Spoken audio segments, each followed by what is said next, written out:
그날 밤 차가운 백색 조명만이 감도는 병원 복도에는 웃음소리도 화려한 무대 조명도 박서진 씨가 늘 서 있던 익숙한 음악 소리도 없었습니다. 오직 일정하게 울리는 심박동 측정기 소리와 간호사들의 조용한 발소리, 그리고 병상 곁을 지키며 단 한순간도 오빠에게서 눈을 떼지 않는 여동생의 고요한 모습만이 있었을 뿐입니다. 박서진 씨는 제대로 된 휴식조차 없이 이어진 강행군 끝에 과로로 쓰러져 병원으로 이송되었습니다. 끝이 보이지 않는 녹화 작업과 계속되는 이동 시간, 그리고 며칠째 이어진 수면 부족으로 인해 결국 몸이 버티지 못한 것입니다. 입원 치료가 필요하다는 의사의 진단이 내려졌을 때 응급실 밖을 가장 먼저 지킨 사람은 매니저나 회사 직원이 아닌 그의 동생 효정 씨였습니다. 효정 씨는 병상 위에 미동도 없이 누워있는 오빠의 창백한 얼굴과 링거줄이 가득 꽂힌 마른 손을 본 순간 눈물을 참을 수 없었다고 회상했습니다. 그녀는 무대 위에서 관객들에게 웃음을 주는 강한 오빠의 모습에만 익숙해져 있었는데 제 앞에서 이렇게나 나약한 모습으로 누워있을 줄은 상상도 못했습니다. 라고 말했습니다. 그날 밤 내내 효정 씨는 병원을 떠나지 않았습니다. 침대 옆 작은 의자에 앉아 간호사가 이미 여러 번 확인했음에도 수시로 일어나 오빠의 이불을 여며주거나 이마를 짚어 열을 체크했습니다. 박서진 씨가 통증 때문에 몸을 뒤척일 때면 아주 작은 움직임에도 효정 씨는 즉시 잠에서 깨어 오빠의 상태를 살폈습니다. 가끔 오빠가 피로가 가득한 눈을 뜨고 힘겨운 목소리로 왜 안 가고 여기 있어? 가서 좀 자라고 물으면 효정 씨는 그저 덤덤한 척 미소 지으며 나 잠 안 와 라고 대답했습니다. 하지만 사실 그녀는 밤을 거의 꼬박 새우다시피 하며 오빠의 곁을 지켰습니다. 그 장면을 지켜본 이들은 효정 씨가 아픈 자식을 걱정하는 어머니처럼 오빠를 돌봤다고 입을 모았습니다.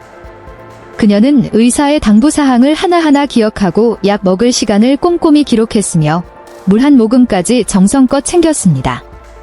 오빠가 입맛이 없다고 해도 마음이 바뀔 때를 대비해 조용히 병원 매점에 내려가 따뜻한 죽을 미리 사다 놓기도 했습니다.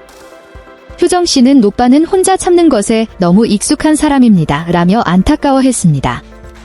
이토록 힘든 상황에서도 그저 조금만 쉬면 괜찮아질 거라며 저를 안심시키려 했지만 그동안 오빠가 얼마나 무리해왔는지 저는 잘 알고 있습니다. 라고 덧붙였습니다.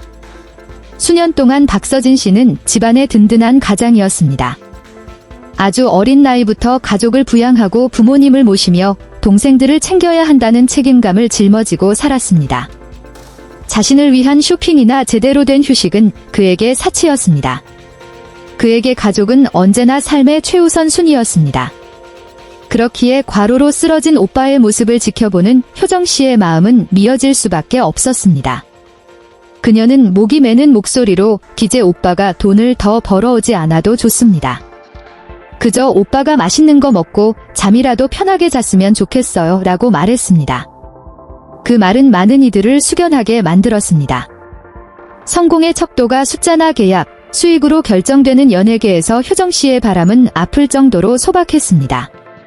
크고 화려한 집이나 고급차, 명예가 아니라 인간으로서 누려야 할 가장 기본적 권리인 제대로 된 식사와 편안한 잠만을 바랐기 때문입니다.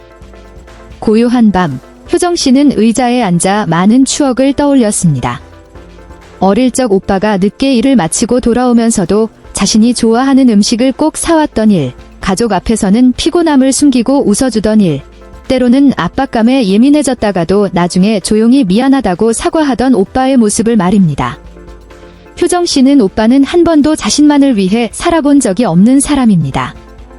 성공한 지금도 가장 먼저 부모님과 가족을 생각합니다. 라고 전했습니다. 주사를 맞고 오빠가 깊은 잠에 빠져든 후에도 효정 씨는 한참 동안 오빠의 얼굴을 바라보며 앉아 있었습니다. 병실의 희미한 불빛 아래 비친 오빠의 얼굴에는 무대 조명이 감추고 있었던 피로의 흔적들이 고스란히 드러나 있었습니다. 수년 만에 처음으로 그녀는 오빠가 대중의 박서진이 아닌 보호받고 보살핌을 받아야 할 평범한 오빠로 느껴졌습니다. 다음 날 아침, 의사는 박서진 씨의 상태가 안정되었으나 당분간 절대적인 휴식이 필요하다고 진단했습니다. 그 말을 듣고 효정 씨는 안도하면서도 걱정을 감추지 못했습니다. 오빠의 성격상 가만히 쉬는 것이 결코 쉽지 않을 것임을 알고 있었기 때문입니다. 그녀는 의사에게 제가 여기 계속 있을 거예요. 만약 오빠가 몰래 일하려고 하면 제가 제일 먼저 막을 겁니다. 라고 말했습니다.